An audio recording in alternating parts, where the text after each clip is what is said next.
네, 안녕하세요. AP투자연구소의 윤서무의 팀장입니다. 오늘 알아볼 기업은 지난주에 이어서 박셀바이오고요. 코드번호는 323990입니다. 현재 시각 2월 15일 4시 34분을 지나고 있는 시점인데요. 일단 박셀바이오 지난주에 영상을 한번 올려드렸는데 근데 뭐 좀 약간 오해하시는 분들이 계시더라고요. 제가 근데 수요일 날 무슨 일이 있었냐면은 제가 정말 성의 있게 한 17분짜리 영상을 제작을 했었거든요. 근데 이게 마이크가 갑자기 소리가 안 들리는 거예요. 그래서 제가 다시 좀 대충 제작을 했어요. 그래서 실질적으로 제가 전달해 드리려는 내용이 있었는데 좀 실질적으로 조금 오해하시는 분들이 계시더라고요. 뭐라 해야 될까? 여기 좀 지워졌는데 누가 자꾸 지워요. 누가 자꾸 지우는데 음, 근데 좀 약간 댓글분들 중에서 조금 어, 약간 이제는 무슨 투매라는 거는 실질적으로 어제 지난번 영상에 있어서 투매에 대해서 이제 언급을 했었죠. 투매에 대해서 이제 언급을 했었는데 그걸 이제 셀트리온에 비유를 했었고요. 네, 그래서 투매 시점에서 나오는 현상들, 네, 이런 거에 대해서 이제 설명을 드렸었는데, 그리고 침체 국면이 있고, 근데 이게 셀트리온 주가에 대비해서 이제 설명을 드렸었는데, 그때 당시에 이제 언급을 드렸던 게 박셀바이오. 잠시만요. 네, 잠시만요. 약간 이때랑 좀 비슷해 보인다. 네, 이때랑 약간 60분 봉을 보시게 되면은, 잠시만요. 네, 60분 봉. 네, 여기. 이때랑 이제 비슷하죠. 예, 그리고 이 꼭지 부분이랑 이 꼭지 부분이랑 비슷하죠. 예, 그리고 뭐 여기도 약간 이런 구간이랑 비슷하고, 그리고 나서 다시 한 번 더 바닥을 다지고 나서 근데 지금은 이제 어떻게 보면 침체 국면이에요. 예, 침체 국면인데, 그리고 나서 셀트리온이 어느 시점이냐 이거를 이제 설명을 드리려고 했는데, 약간 더 큰 하락을 보냐, 뭐 이제 와서 팔라고 하냐라고 얘기하시는데, 투매 구간은 파는 구간은 아니죠, 실질적으로. 예, 셀트리온을 보시게 되면은, 일봉을 한번 보시게 되면은 이 구간이란 말이에요. 지금 이 구간이라고 생각을 해요, 저는. 네, 이 구간이라고 생각을 해서 여기가 이제 투매랑 이제 침체 국면이죠. 예, 실질적으로 이거를 이제 로그 눈금으로 봐서 그렇지, 선형 눈금으로 보게 되면은 약간 비슷하죠. 예, 근데 아직까지는 박셀바이오가 이 과정을 한번 보여줄 거라고 생각을 해요. 예, 그래서 어떻게 여기서 다져가는지를 좀 지켜보게 될 것 같고, 실질적으로 침체 국면이나 투매 구간에서는 이제 투매 구간을 좀 지나갔다고 생각을 하고 이제 침체 국면으로 이제 접어두는 시기를 보여주지 않을까라고 생각을 하는데, 여기서 침체 국면에서는 실질적으로 약간 스마트한 머니들은 이때 들어오죠, 보통. 이때 들어온다라고 생각을 하기 때문에 실질적으로 뭐 매도해라라는 게 아니라, 매도 관점이 아니라, 이제는 저 역시도 이제 슬슬 저도 투자를 해볼까? 지금 이렇게 고민하고 있어요. 그래서 뭐 조금 약간 오해도 있으신 것 같고, 그런 부분에 있어서 조금 많이 답답하셨는데, 약간 성격도 약간 날카로워지잖아요. 약간 이 정도 조정 줬으면 이제 올라갈 법도 되지 않았을까라고 생각하는데, 제가 갑자기 투매라고 하니까 그래서 조금 아마 많이들 당황스러웠거나 그러셨을 텐데, 개인적으로 지난 시간에 예전에도 말씀을 드리긴 했지만, 저는 뭐 굳이 80 구간은 아니라고 생각을 합니다. 예전에도 말씀을 드렸지만, 이 투매 구간만 잘 벗어나거나 아니면 침체 국면만 잘 벗어나면은 다시 한 번 더 여기 한 번 다시 가지 않겠습니까? 네, 여기를 돌파하거나, 셀트리온이 그랬던 것처럼, 아니면 다른 우상향하는 기업들이 그랬던 것처럼, 그래서 그런 부분들에 있어서 주목을 하게 될 것 같고, 네, 이제 바닥 찍었으니 가겠네요. 근데 바닥이라고 아직까지 단정을 짓거나 그러진 않습니다. 근데 바닥이 될 만한 가격대는 거의 다 왔다라고 생각을 하고 있습니다. 그리고 네, 정나스엘님 항상 새해 복 많이 받으시고요. 그 다음에 아직도 저점이 아니라고. 저점이 될지 안 될지는 아직 모르죠. 저점은 되고 나서야, 나중에 가서야 저점이 아닐까, 우리가 알 수 있는 부분은 아니죠. 주체가 이제 저점이라고 하면은 주체만이 알 수 있는 부분들이기 때문에, 지금은 분할매, 저 역시도 이거에 대해서 동의합니다. 네. 그래서 실질적으로 메리트 있죠, 가격대. 지금 가격대는 상당히 메리트가 있습니다.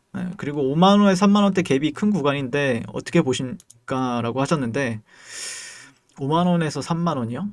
음, 이건가? 어떤 거 말씀하시는 거죠? 누구로 적용해서 봐야 되나? 이거 말씀하시는 건가요, 이거? 5만 원 이 구간인가요? 네. 근데 보통 제가 보는 관점에서는 결국에는 지지 구간이라고 생각을 하려고 하면은 결국에는 직전에 음봉을 기준으로 잡거든요. 아니면은 이 구간? 아니면은 이 구간인데 실질적으로 지지 구간이 정말 많아요. 생각보다 그러니까 신규 상장주이다 보니까 그렇게 기준이 많거나 그러진 않지만 어쨌든 뭔가 좀 의미 있는 자리를 찾으려고 하면은 의미 있는 자리들은 상당히 많습니다.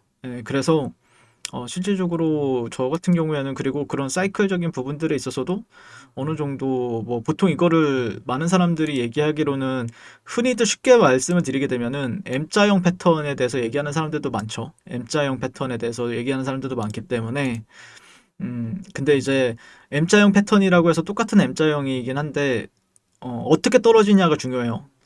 급하게 떨어지느냐 아니면은 조금 지리하게 흘러가다가 이렇게 떨어지냐에 따라서 반등의 흐름도 강할 때도 있고 조금 약간 조금 흘러가다가 좀 바닥을 다지면서 갑자기 써는 경우도 있기 때문에 실질적으로 저는 두 번째의 경우라고 생각을 하거든요. 그러니까 정말 빨리 떨어지면 빨리 떨어질수록 좋아요.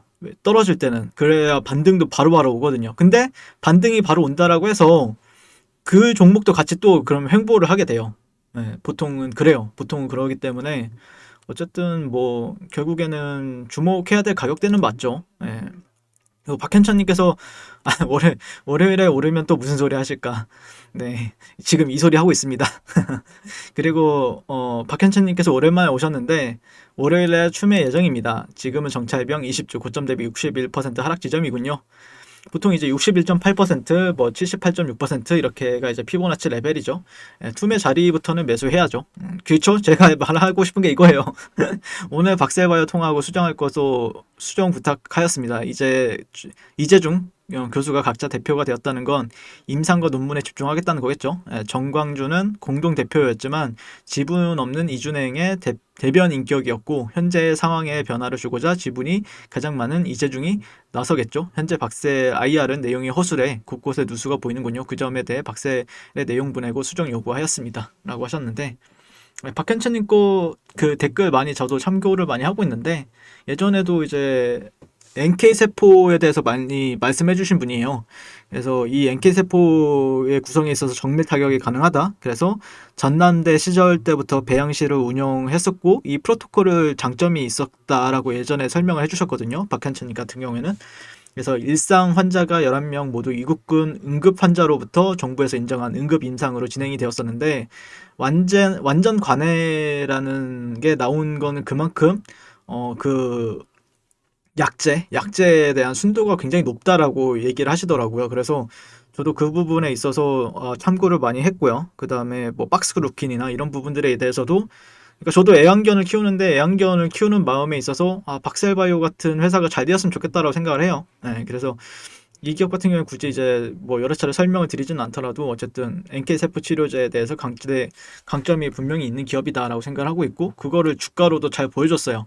근데 이제 앞으로는 주가도 문제지만 또 다른 기술력이나 아니면 그 기술력에 대해서 또 진보된 흐름, 연구 개발 성과라든지 이런 거에 대해서 또 보여줘야 되는 부분들이 있는데 어쨌든 주가는 항상 이러죠. 예전에 하이먼 민스크에 대해서 한번 얘기를 했었잖아요. 네. 뭐 그 사진을 다시 한번 보여드리게 되면요. 그러니까 이게 이제 일반적인 매집 상승 과열. 그러니까 이게 침체 국면이 결국에는 매집 국면으로 바뀌어요. 매집 국면을 바뀌고 다시 한 번 더 상승하고 다시 과열되는 구간. 그러니까 이게 보통 이제 하이먼 민스키라고 하는데 이렇게 떨어지고 이제 이렇게 되는 거죠. 근데 보면은 쉽게 설명을 드리게 되면은 나중 사이클을 보게 되면 이게 이렇게 올라가잖아요. 올라가고 이런 식으로 떨어지고 침체 국면 하다가 다시 한 번 더 이렇게 이렇게 이어져요. 그래서 이런 식으로 계속 이어지면서 상승 추세를 만듭니다. 이게 이제 하이먼 민스키의 뭐 장기적인 우상향, 장기적인 우상향 패턴에 대해서 얘기를 하게 되면은 그거는 이제 여기에서만 적용이 되는 건데 나중에 가면은 이렇게 또 올라가게 되면은 이게 이제 나중에 이게 점으로 보여지는 구간들이 생깁니다. 이게 1차 상승이고 2차 상승부터 더 크게 그러면서 이제 우상향하는 주가들은 다 그렇게 발생이 되죠. 네. 뭐 예를 들자면은 자꾸 셀트리온이랑 비교해서 죄송한데 참 재밌어요. 셀트리온 주가를 보게 되면은 자, 보시게 되면은 일봉으로 보시게 되면은 이게 로그는 꿈으로 보게 되면은 이게 상승과 하락이 좀 어떻게 보면은 이때 상승이 더 컸죠. 이때 상승이 더 컸고 지금 이 상승보다 이때 상승이 더 크단 말이에요. 근데 이게 어떻게 비유가 되냐면은 이거를 이제 일반적인 여러분들이 보시는 차트의 흐름으로 보시게 되면은 네, 안 보이죠. 예. 이때 상승이 훨씬 길었음에도 불구하고 보시게 되면 점이 된단 말이에요. 네, 점이 돼요. 그러니까 나중에는 이 박셀바이어도 이게 점이 되면서 이렇게 갈 것이다라고 생각을 해요. 네, 이런 식으로. 네, 아무튼 지금 이 정도 안에 사이클이겠죠. 네, 그래서 우상향하는 종목이라고 하면은 언제나 다 이렇게 겪기 때문에 뭐 장기적으로 본다라고 하면은 아니면은 좀 이 기업에 대한 기술력이나 아니면은 그런 부분에 대해서 믿는다라고 하면은 차트가 어떻게 만들어질지는 지켜봐야 되겠죠. 그리고 실질적으로 댓글 다신 분들 중에서 장기적으로 보신다는 분들도 많이 계시기 때문에 뭐 한번 그런 부분들에 있어서 주목을 해야 될 것 같고요. 예, 그래서 저 역시도 조금 관심 깊게 지켜보고 있고, 실질적으로 조금 오늘 의미 있는 흐름에 있어서는 다시 5일선을 다시 회복을 해주고 있죠. 어쨌든 저 역시도 오일선이 회복을 해줘야 좀 거래에 나서는 편인데 저점을 잡으려고 하진 않아요 제가. 예, 저점을 잡으려고 하기보다는 그냥 올라가는 말에 올라타서 수익을 내고 오는 타입인데 관심 깊게 지켜보고 있습니다. 예, 현재 관심 깊게 지켜보고 있고 어, 잠시만요. 예, 로그를 적용해서 한번 볼게요. 예, 로그를 적용해서 보게 되면은 예, 이 구간이 좀 돌파가 나오게 되면 좀 그래도 여기서 뭐 직접적으로 쏠 수도 있고 조금 올라갔다가 이런 데는 좀 장대 양봉으로 뚫어주는 게 좋아요. 기왕이면 장대 양봉으로 쏴주고 뭐 이렇게 사람들이 생각하기에 쌍바닥 이러고 이렇게 좀 흐르다가도 이렇게 나오는 경향 이런 흐름을 좀 보는 게 맞겠죠. 그래서 이게 침체 국면이 되느냐 아니면은 여기서 어떻게 쏴주느냐에 따라서 좀 사이클은 달라질 수도 있어요. 침체가 될 수도 있고 바닥이 나왔다라고 판단할 수도 있는 부분들이 있기 때문에 뭐 예를 들자면은 다시 한번 뭐 셀트리온 같은 경우에도 한번 보시게 되면은 어 주가가 이제 이게 뭐죠? 이게 선형묶음인가? 로그를 적용해서 한번 보게 되면은 이게 하락 추세가 이런 식으로 끝나잖아요.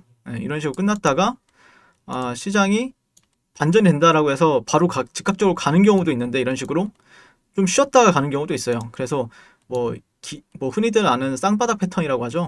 그래서 이런 패턴이 형성이 되면은 여기서 이제 매수세가 폭발적으로 나오거든요. 그러면서 이제 직전 고가나 뭐 그 다음 매물대까지 치고 올라가는 흐름을 보여요. 그래서 이런 사이클이 나와도 충분히 괜찮을 법하다라는 생각이기 때문에 그러려면은 이제 박셀바이오 같은 경우에는 주가 흐름에 있어서는 분봉에 있어서는 한 이 정도 여기를 기점으로 해서 여기를 14만 3천 원대를 돌파하느냐 아니면은 그 밑에서 어떻게 형성이 되느냐에 대해서 주목을 하게 되겠죠. 그래서 그런 부분에 있어서 한번 참고를 해보면 좋지 않을까라고 생각하면서 리뷰를 마치게 될 것 같고요. 오늘도 시청해 주셔서 감사드리고 항상 선국 투자를 응원하겠습니다. 오늘 수급은 어땠는지 오늘 기관 쪽에서 오랜만에 들어왔네요. 전일은 외국인 쪽에서 아무튼 오늘 리뷰는 이렇게 마치도록 하겠습니다. 감사합니다. 네, 그리고 무료 추천 종목을 매일매일 드리고 있습니다. 네이버에서요. AP투자연구소를 검색하시고요. 웹사이트 상단에 AP투자연구소로 홈페이지로 갈 수 있는 링크가 나옵니다.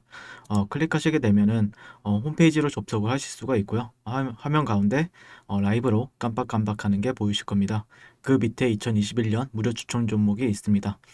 클릭하시게 되면은 매일매일 저희 소장님께서 댓글로 리딩을 해드리고 있고요. 오늘의 추천 종목의 동향을 한번 살펴보도록 하겠습니다. 네, 1월 15일 새해 첫날이고요. 7시 43분부터 댓글 리딩에 들어가신 걸 볼 수가 있고요. 주말 사이에 있었던 미증시에 대한 설명부터 상승과 하락에 대한 이유까지 댓글로서 리딩을 도와드리고 있습니다. 자, 그리고 9시가 되면요. 추천 종목이 나가게 되는데요. 종목명, 매수가, 1차 목표가, 손절가가 함께 제시가 됩니다. 오늘 같은 경우에는 코나아이라는 종목이 추천이 나왔고요. 현재가 37,500원 기준 매수, 1차 목표가 38,600원, 손절가 36,000원으로 이제 대응한다. 이렇게 목표가와 손절가가 명확하게 제시가 됩니다. 그랬을 때 이제 주가가 상승하게 되어 목표가에 도달했을 때는 목표가에 도달했다고 댓글로서 리딩을 도와드리고 있고요.